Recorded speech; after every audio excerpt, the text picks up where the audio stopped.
నేను మీతో మనవి చేశాను కదూ, ఒక్కసారి అరుణాచలం వెడితే చిత్రగుప్తుడు గీత గీస్తాట. ఈ జీవుడు అరుణాచలం వెళ్ళాడు కాబట్టి తరువాత అని గీత గీస్తాడు. అంటే అరుణాచలం పట్టణంలోకి ప్రవేశించినంత మాత్రం చేత అంత గొప్ప అనుగ్రహంగా ఈశ్వరుడు భావన చేస్తాడు.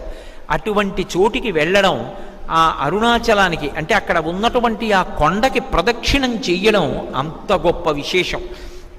ఇప్పటికీ అప్పుడప్పుడు మేము అరుణాచలం యాత్రకు వెడుతూ ఉంటాం. వెళ్ళినప్పుడు కాకినాడ నుంచి పెద్ద సమూహాలుగా సత్సంగం అందరం వెళ్ళి డప్పులు డోళ్ళు భజనలు చేసేవాళ్ళు, దండకాలు పాడేవాళ్ళు, పాటలు పాడేవాళ్ళు, వీళ్ళందరం కలిసి రాత్రి 10 గంటలకి మొదలు పెడతాం ప్రదక్షిణం చేయడం. మొదలు పెడితే పరమశివలింగానికి 8 దిక్కుల 8 స్థానాలు ఉంటాయి.